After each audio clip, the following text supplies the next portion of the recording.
आणि एकमेव मुद्दा आहे, या हिंदुस्थानातल्या मूळ रहिवासी असणाऱ्या नागरिकाला या हिंदुस्थानातली पुरातन प्राचीन संस्कृती टिकवण्यासाठी, हा हिंदुस्थानाचा भूप्रदेश भगवा ठेवण्यासाठी एकमेव मुद्दा आहे, धर्माच्याच नावानं एकत्रित यावं लागेल. आपण जातीचा विचार घेऊन गेलो तर अनेक जाती आहे, पक्षाचा विचार घेऊन गेलो अनेक पक्ष आहेत, संघटनांचा विचार घेऊन गेलो अनेक संघटना आहे. पण या वेगवेगळ्या संघटनांमध्ये, वेगवेगळ्या पक्षांमध्ये, वेगवेगळ्या जातींमध्ये सामावलेला जर कोण आहे तर त्याचं नाव हिंदू आहे. आणि म्हणून एकमेव मुद्दा आहे, आपल्या मूळ रहिवासी असणाऱ्या समाजाला एका माळेमध्ये बांधण्यासाठी, एका विचारामध्ये बांधण्यासाठी एकमेव मुद्दा धर्म आहे. आणि त्या धर्माचं नाव हिंदू धर्म आहे.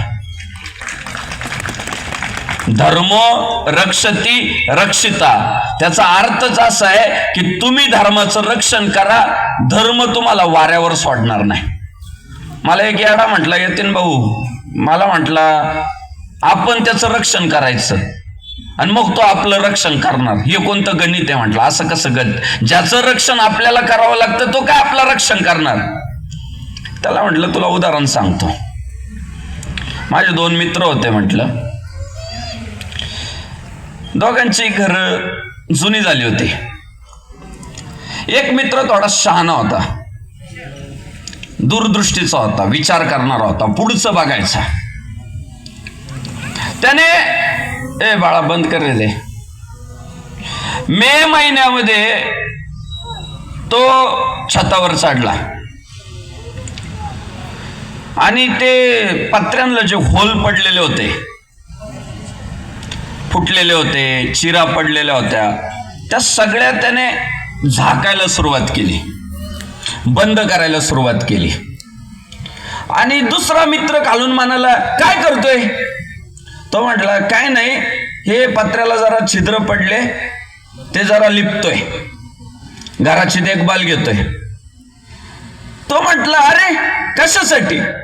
म्हटलं नाही, घर आपलं रक्षण करतं ना, म्हणून आपण पण त्याचं रक्षण केलं पाहिजे. तो मित्र दुसरा म्हणाला अरे ज्याचं रक्षण आपल्याला करावं लागतं ती वस्तू आपलं काय रक्षण करणार. ज्याची काळजी आपल्याला करावी लागते, ज्याची काळजी आपल्याला करावी लागते ती वस्तू आपली काय काळजी करणार.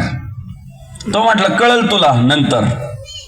आणि दुसरा मित्र मात्र काही घरावर चढला नाही, पत्र्यावरचे होल बुजवले नाही, चिरा बुजवल्या नाही.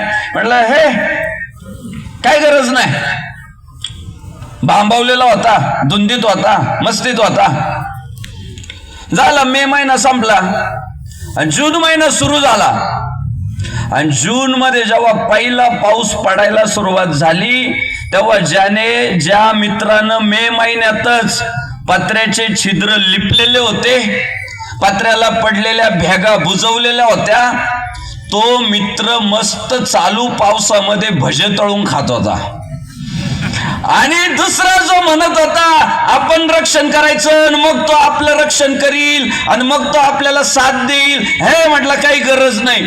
तो तेव्हा आहे ना वाट्या शोधत होता की गळणारं पाणी ह्या वाटीत पडल, गळणारं पाणी त्या पातेल्यात पडल, आणि सगळं घर चिंतेत होतं. काय हो, एकानं दूरदृष्टिकोन ठेवून घराची काळजी घेतली, पावसाळ्यात त्याच घरानं त्या घराच्या मालकाची काळजी घेतली.